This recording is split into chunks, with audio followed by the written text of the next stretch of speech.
अब खबरें शामिल करेंगे आलमी मंजरनामे से। अक़वाम मुत्तहिदा में इसराइली सफ़ीर ने गज़ा में अमन मुआहिदा मुस्तरद करने की सूरत में हमास को संगीन नताइज की धमकी दी है। इसराइली सफ़ीर डैनी डैनन ने कहा कि अगर हमास ने ट्रंप का गज़ा प्लान मुस्तरद किया तो इसराइल अपना काम करेगा और उसे अंजाम तक पहुंचा कर रहेगा। इसराइल के पास यरगमालियों की रिहाई और उसके सिवा और कोई रास्ता नहीं।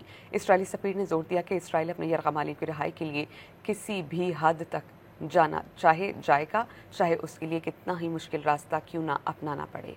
अब खबरें शामिल करेंगे आलमी मंजरनामे से। अक़वाम मुत्तहिदा में इसराइली सफ़ीर ने गज़ा में अमन मुआहिदा मुस्तरद करने की सूरत में हमास को संगीन नताइज की धमकी दी है।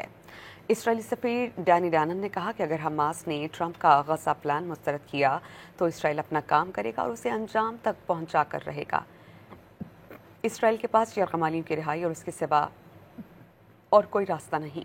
इसराइली सफ़ीर ने जोर दिया कि इसराइल अपने यरगमालियों की रिहाई के लिए किसी भी हद तक जाना जाएगा, चाहे उसके लिए कितना ही मुश्किल रास्ता क्यों ना अपनाना पड़े।